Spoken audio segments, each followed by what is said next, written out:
Bonjour à toutes et à tous et bienvenue sur TV Sévremen. C'est le moment de notre émission mensuelle.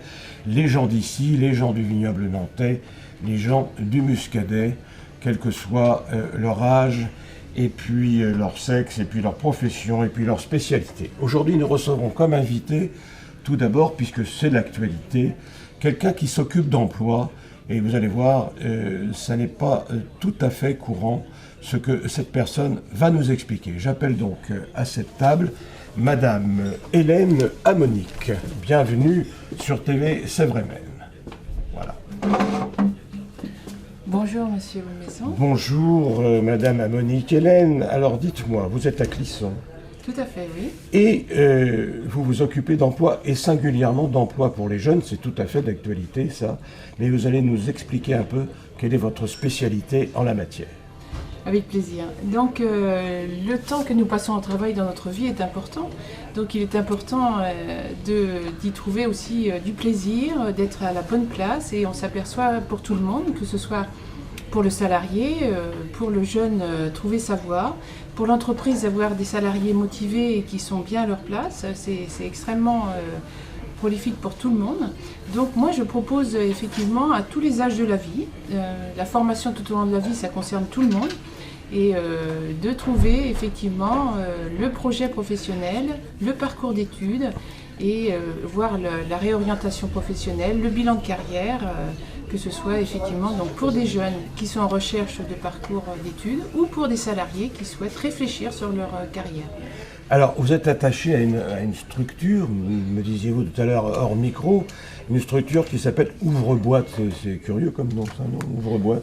C'est-à-dire que vous ouvrez les entreprises, c'est ça que ça veut dire, je suppose? Alors, Ouvre-Boîte est une structure, effectivement, entrepreneuriale. Aujourd'hui, on parle beaucoup, c'est effectivement, on souhaite pour nos jeunes, pour tout le monde, des emplois, mais les emplois, ce sont les entreprises. Donc, comment, effectivement, optimiser les possibilités pour chacun, de créer aussi des entreprises, donc de donner cette culture entrepreneuriale, de pouvoir effectivement permettre aux gens de se dire, moi aussi, peut-être, je peux réfléchir à la création d'une activité pour moi, mais aussi peut-être pour être pourvoyeur d'emploi. Est-ce qu'on peut dire que vous êtes une manière de consultante, ça, non? Oui, je suis effectivement les personnes qui souhaitent de l'information sur créer ma propre activité en complément de mon travail, ou parce que effectivement en ce moment la personne est demandeur d'emploi, donc elle peut réfléchir à aussi. Chacun a des idées. J'ai toujours rencontré, j'ai fait 5000 entretiens à ce jour avec des personnes en recherche de réorientation, de carrière ou de réflexion sur leur parcours, et je trouve que chacun est riche de développer des idées. Alors après, sous quelle forme on peut la développer à l'intérieur de son entreprise, ou bien effectivement en créant une propre activité. Alors je vais vous poser une question. Pôle emploi, vous avez entendu parler de Pôle emploi, et vous êtes un petit peu concurrent, collègue de Pôle emploi, ou vous les suppléez, ou vous les complétez? Comment ça se passe avec ces gens-là? Eh bien, aujourd'hui, on a le plaisir d'être dans un restaurant. Vous voyez, on prend des repas chez soi ou au restaurant. Eh bien, on est effectivement complémentaires. Quelquefois, on a besoin, bien sûr, de Pôle emploi. Et puis, quelquefois, on a besoin d'un accompagnement très personnalisé, d'un accompagnement qui permet effectivement de prendre beaucoup de temps, de réfléchir ensemble, et puis de se poser, et puis d'aborder effectivement des particularités, des parcours qui sont... Vous les avez rencontrés, les gens de Pôle emploi, parfois? Bien sûr, voyez souvent, oui. Moi, j'ai un parcours assez long dans l'emploi, la formation, le conseil, donc effectivement... Ils vous reçoivent alors de temps en temps à Pôle emploi? On se croise, effectivement. Vous avez de la chance d'ailleurs qu'ils vous reçoivent, parce qu'ils n'ont pas toujours le temps de recevoir tout le monde. Alors vous êtes un peu privilégié à ce sujet-là, non? Voilà, c'est pour ça qu'effectivement des actions, des propositions faites d'accompagnement dans le cadre d'un cabinet indépendant, ça permet aussi d'avoir une autre mesure, on offre autre chose, il y a un peu de la place pour tout le monde, quoi. Donc vous êtes cabinet indépendant, c'est-à-dire privé. Oui. Alors vos services sont payants, j'imagine. Voilà. Alors je m'adresse à différents publics. Quand les personnes sont salariées, elles peuvent éventuellement bénéficier de droits à formation. Je leur explique qu'un bilan de compétences peut être éventuellement pris en charge dans le cadre de leur DIF ou de leur plan de formation de leur entreprise. Vous avez un petit bilan à présenter aux gens qui nous écoutent, j'espère, sur les conseils que vous avez donnés, des résultats peut-être, des gens qui ont changé de situation en mieux. Des exemples, ils sont nombreux, puisque là, j'ai plus que 50 clients qui eux-mêmes, je suis toujours ravie, parce que finalement, vous savez, le travail du consultant, c'est beaucoup du bouche à oreille, c'est beaucoup en fait nos clients et notre réputation qui vont nous apporter effectivement des personnes. Et moi, je suis heureuse, par exemple, de voir des témoignages, je les mets en ligne sur mon site, Question Orientation, de personnes, une dame de 57 ans qui attendait depuis très longtemps un CDI, par exemple, et qui a effectivement, dans cette forme de réflexion ensemble, c'est vraiment ça, ce ne sont pas des solutions qui sont apportées, mais au contraire un temps où on prend le temps de savoir quelles sont les aspirations, la personnalité, comment la personne fonctionne, et comment au mieux avec tout ça, et moi, toutes les connaissances que j'ai des réseaux, comment est-ce que toutes les informations que je peux avoir, les croiser et permettre effectivement une réelle stratégie pour accéder à l'emploi par exemple ou à la formation et passer aussi, expliquer. Moi je m'aperçois, et c'est un constat général, dans la presse on le voit, la formation, les personnes les moins formées ont très peu d'informations sur ce que c'est que la formation tout au long de la vie, et je pense que là il y a vraiment en ce moment notamment les personnes qui peuvent accéder à une formation pour effectivement avoir plus de compétences et accéder à un plus grand panel de choix d'orientation. En tout cas, votre argumentation est bien amenée, parce que je vous écoute là, depuis quelques instants, ça me paraît très vivant. Vous me disiez aussi tout à l'heure que les réseaux, c'était quelque chose d'important. C'est si important que ça. Il faut être un ancien de l'ENA ou de la Légion étrangère pour trouver quelque chose maintenant. Voilà, alors je crois que les réseaux ont toujours existé, mais en termes d'emploi, on a un petit peu mis de côté à une époque les réseaux en pensant qu'il n'y avait que des spécialistes qui pouvaient effectivement recruter les gens. On s'aperçoit aujourd'hui que les recommandations sont quelque chose de très fort, qui reviennent. On se souvient... avant, dans les temps du plein emploi, on recommandait les gens, il n'existait pas. Et aujourd'hui, cette recommandation, elle a une grande valeur et on s'aperçoit que ça fonctionne très très bien et que effectivement, tout un chacun qui recommande quelqu'un le fait parce qu'il y a réellement des compétences et réellement une valeur ajoutée. Et voilà. Donc ça, c'est quelque chose. Moi, je vois que les gens sont prêts, les personnes, les entrepreneurs, les chefs d'entreprise sont tout à fait à l'écoute d'un jeune qui vient demander du conseil, qui vient les rencontrer, qui vient leur dire voilà, j'ai développé des projets moi pendant mes études, et vous voyez, ça se fait pas sur une offre d'emploi, ça se fait dans une rencontre. On rencontre l'autre, et je n'ai jamais aujourd'hui toutes les demandes de contact avec des gens sympathiques, et ça se passe très bien, et tout le monde a à cœur effectivement de soutenir les demandeurs d'emploi ou les personnes, les jeunes diplômés qui ont besoin d'un réseau et qui pour certains en sont dépourvus. Très bien. Alors, Question Orientation, c'est le nom de votre entreprise, c'est à Clisson. Et on peut vous trouver tous les jours. Comment ça se passe ? Du lundi au samedi. Sur le site internet, il y a toutes les informations, mais je suis bien sûr, je reste à la disposition de toute personne qui souhaite de l'information et qui souhaite avoir des précisions sur mon activité, bien sûr. Merci beaucoup Hélène Amonique, donc pour trouver ou améliorer votre emploi, voire votre formation. Question Orientation à Clisson. Merci d'être venu. Merci beaucoup. Au revoir. Je vais appeler maintenant Yannick Guillot qui lui va nous parler de théâtre amateur, parce que dans le vignoble nantais, il existe beaucoup de troupes de théâtre. Et en voici une dirigée donc par Yannick Guillot. Bonjour. Bonjour. Et vous allez nous parler de votre troupe dont vous occupez, qui s'intitule Mi-Sèvre.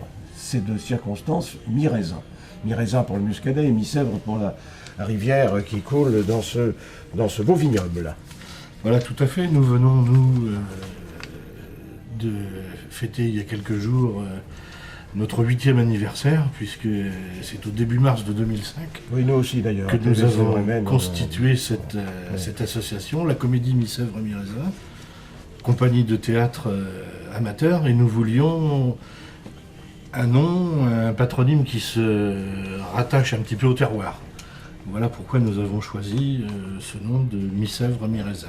Alors cette troupe-là, combien de comédiens ? Je sais que c'est variable suivant les spectacles proposés ou présentés. Combien de comédiens en moyenne à l'année ? Combien de comédiennes ?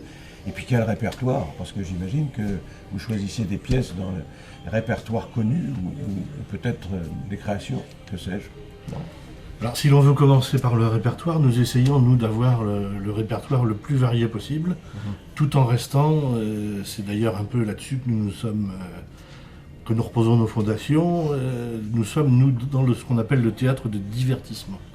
C'est-à-dire qu'on vit une période un peu noire, on est loin des années folles, et on considère que le divertissement aujourd'hui fait du bien à tout le monde. Et en même temps que nous avons choisi le divertissement, nous restons dans un théâtre qui se tient, un théâtre d'un certain niveau quand même. Alors pas trop de Sartre, pas trop de Gelderod, pas trop de Beckett. Mais alors écoutez, pour vous donner une idée, c'est très simple. Lorsque nous avons commencé, nous avons présenté notre première création en 2006, nous n'étions pas connus, et nous avions choisi volontairement un auteur connu. Et nous avons présenté Chat en poche, de Georges Feydeau, ben voilà, la pièce qui a été le plus jouée du vivant de l'auteur. Ouais. Ensuite, nous avons joué Agatha Christie. Nous avons joué ensuite Interdit au public, une comédie de boulevard de Jean Marsan qui a connu beaucoup de succès.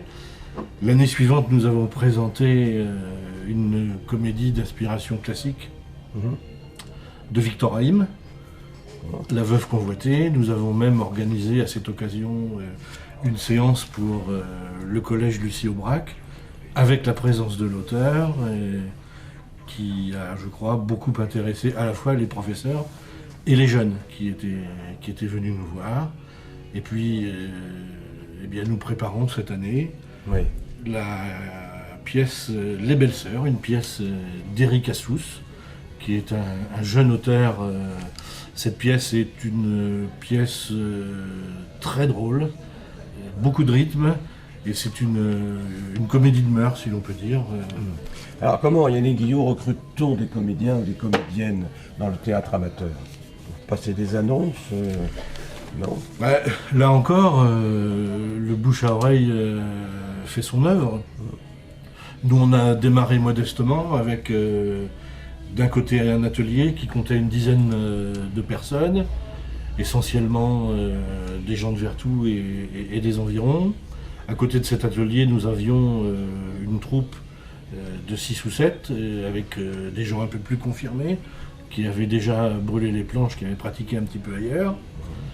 Et puis petit à petit, on se fait développer. Ainsi, cette année, nous avons 4 groupes avec un atelier jeune très dynamique, 2 ateliers pour les adultes, qui sont plutôt des débutants ou des gens qui ont envie d'y revenir après avoir consacré du temps à leur vie familiale ou à leur vie professionnelle. Et puis on a donc ce groupe de 7 comédiennes et comédiens qui vont présenter d'octobre à janvier cette comédie, Les Belles Sœurs. Et actuellement, vous êtes en train de préparer cette pièce, donc Les Belles Sœurs, c'est bien ça? Voilà, tout à fait.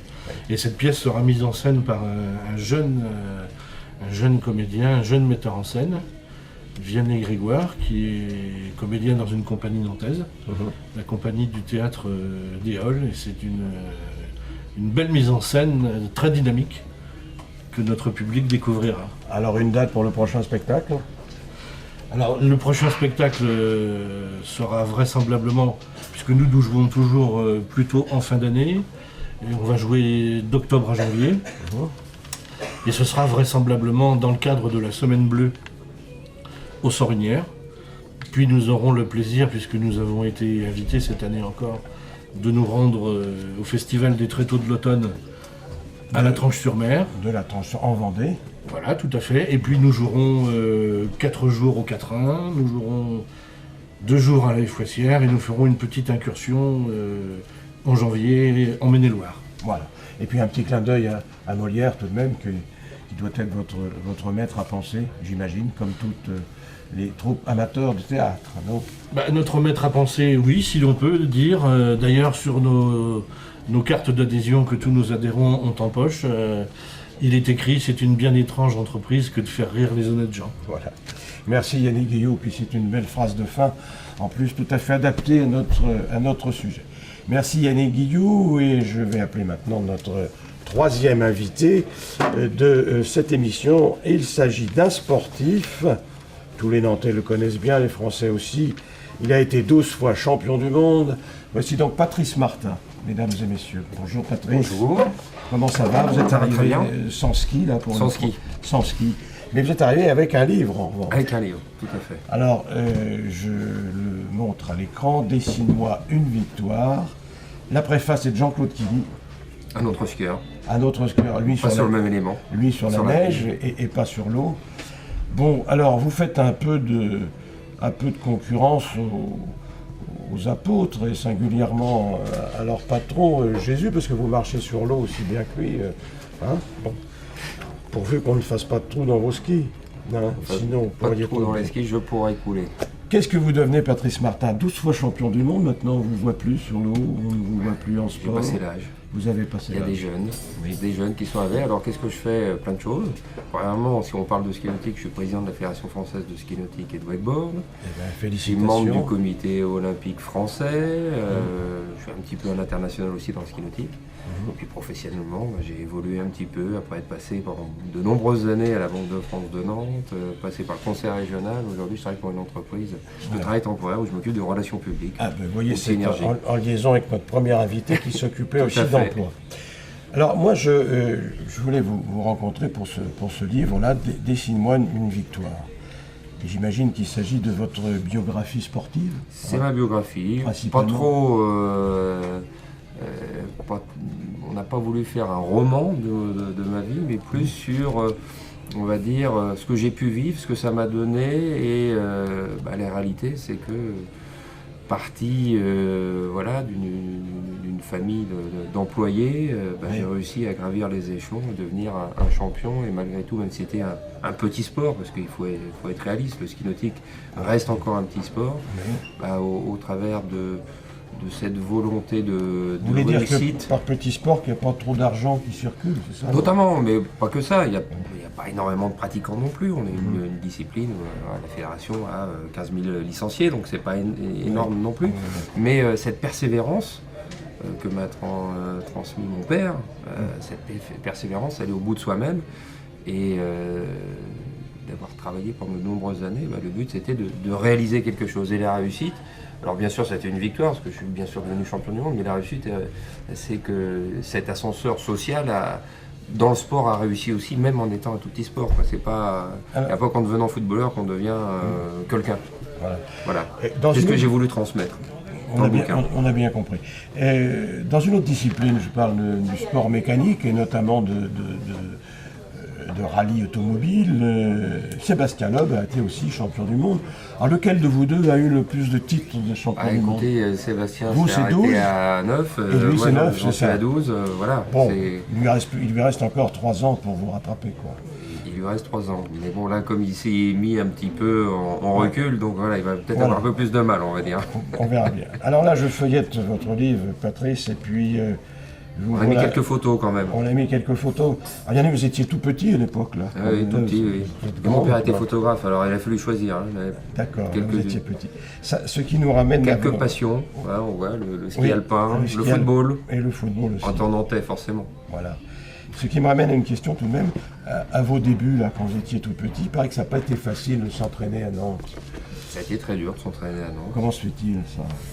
Beaucoup de soucis d'utilisation, on va dire, de l'Erdre, d'une petite portion de l'Erdre, du 100 L'Erdre mètres. est une autre rivière qui coule Oui, une autre à côté rivière. de chez nous, à côté de la Seine. Sèvres, à côté de la Sèvre, exactement. Donc c'était pas facile pour un C'était pas champion. facile, on a même à un moment, j'ai été obligé de m'exiler et comme je l'ai dit à la fin de ma carrière, quand j'étais reçu à la mairie de Nantes, j'ai dit Oui. au maire de l'époque, j'ai dit bien vous en a pris de nous, entre guillemets, virer de Nantes, parce que ça m'a permis de réaliser une carrière encore beaucoup plus grande que prévu. Je serais resté à Nantes, Nantais et enfermé à Nantes, Oui. j'aurais pas eu ce besoin de concurrence constant et de réussir non seulement dans les figures, mais de réussir en combiné et de devenir l'athlète que je suis devenu dans le temps. Donc, et d'avoir réussi grâce à lui, en grâce fait. grâce au à maire de eux, Nantes. j'ai eu une Ouais, carrière c'est- beaucoup plus grande que prévu. Bah oui, il faut le remercier, je Ben pense. voilà, c'est ce que je lui ai dit. Oui, En voulant nous limiter, Il faut- ils nous ont permis de réussir encore plus. Voilà. Comme quoi, des fois, vous savez, dans les choix qu'on fait. Oui, là, vous me dites le maire de Nantes de l'époque, c'est le même qu'aujourd'hui, en fait, non? Oui, c'était déjà le même, oui, parce que quand je suis parti, c'était après 89, donc il était merci, maire. Merci au maire de Nantes. Merci au maire de Nantes. Qui est accessoirement Premier ministre aussi. Aujourd'hui également. Autant je crois savoir. Très bien. Patrice Mertin, merci d'être venu. Je prie. rappelle votre bouquin qui est très bien présenté avec de jolies photos couleurs à l'intérieur. Patrice Martin, Dessine-moi une victoire, préface de Jean-Claude Killy. C'est paru aux éditions du Cherche Midi. Merci Patrice. À très bientôt. Et à bientôt. Merci beaucoup. Voilà, et comme c'est la tradition dans notre émission Les gens d'ici, on termine toujours en musique ou en chanson. De toute façon, en France, tout se termine toujours par des chansons. Et j'appelle maintenant Samuel Pasquier, qui va nous parler de son association et qui est une école municipale de musique. Bonjour Samuel. Bonjour. Bienvenue à TV Sèvres-Maine. Merci beaucoup. Quelques mots sur votre association. Alors, Artissimo Musique, Artissimo Musique. qui est une association, effectivement, école de musique, à vocation intercommunale, qui est financée par 7 communes qui sont autour de Clisson. Une association qui a 2 pôles, un installé à Clisson et l'autre à Médon-sur-Sèvre. Voilà, qui enseigne un certain nombre d'instruments. Et alors, combien d'enseignants? Alors, nous avons 18 enseignants. Oui, tout de même. Ça fait un petit budget, ça, j'imagine. Ah ben, ça fait un petit budget, oui, c'est vrai que c'est une association aujourd'hui qui a une économie presque d'entreprise, en termes de ressources humaines, en termes de budget. 18 enseignants et 300 élèves environ. 300 élèves. Voilà. Quel genre de musique? Alors on va trouver des instruments traditionnels, batterie, piano, guitare, violon, on enseigne le violoncelle, la flûte traversière, également le chant. Oui. Quinzaine comme ça de... Et alors là, vous peignez toutes les musiques Et on... classiques, oui, c'est-à-dire jazz, que sais-je, autour de voilà. l'enseignement individuel Oui. des instruments, on a mis en place tout un tas, je veux dire, d'ensemble, d'ateliers dans lesquels les musiciens de l'école peuvent jouer collectif. Et donc on va effectivement couvrir le chant des musiques actuelles, le rock, le jazz, etc. Le chant des musiques traditionnelles, de la musique classique. On va avoir des ensembles qui sont comme ça, sur une discipline particulière, comme musique ensemble à cordes, ensemble de percussion. Voilà. Et bien, c'est très bien. Vous avez, j'imagine, des projets, des spectacles de prévus. Alors, tous dans ces la ensembles région. se produisent effectivement régulièrement, quasiment une fois par mois, minimum. Quand même, oui. On rayonne sur les différentes communes qui nous soutiennent. C'est très important de jouer à la fois Clisson, mais Gétigné, Saint-Hilaire, Saint-Lumine de Clisson, Médon, etc. Donc je vous dis oui, environ une fois par mois. Et puis nous attachons une grande importance aux relations avec les musiciens professionnels. Avec les musiciens professionnels. Voilà. Ça c'est un point du projet d'établissement, puisqu'on est sur un projet d'établissement dans une école de musique, comme une école. Comme toute école. Et dans ce cadre de ce projet, la question du rapport musicien amateur, musicien professionnel est essentielle pour nous. Voilà. Et à ce titre, nous organisons des ateliers, des stages avec des musiciens professionnels. Et dans cette idée, justement, vous nous avez amené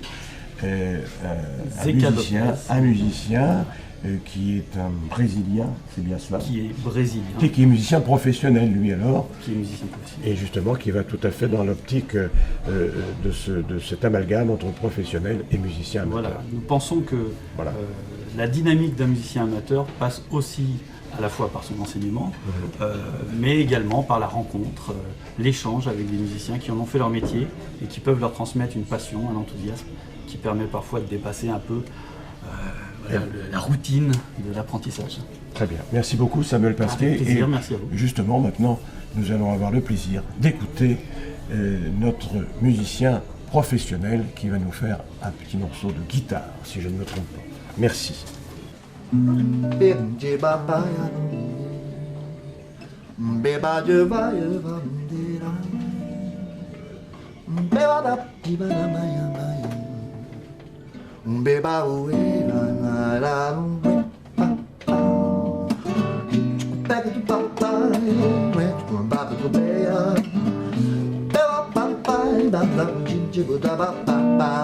Parece que tem louco querendo me chamar o enfermeiro e da Rivotril. Parece que tem louco querendo acordar, tem que reanimar. O louco parece que quer fumar, só pode de hora em hora. O louco parece que quer ligar, tentar alguma ligação lá fora. Quem é mais louco? Quem tá lá fora ou aqui dentro deste hospício?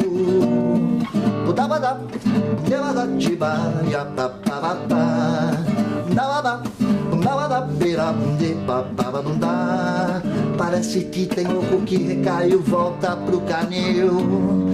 Parece que tem doido que quer fugir, chama segurança. Parece que tem louco que chegou de ambulância, água no feijão, que chegou mais um. Parece que tem louco que acabou de surtar, vai ter que amarrar. Quem é mais louco? Quem tá lá fora ou aqui dentro deste hospício?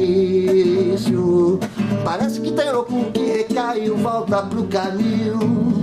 Parece que tem louco que chegou de ambulância, água no feijão, que chegou mais um. Parece que tem louco, parece que tem louco que recaiu, volta pro canil. Parece que tem louco.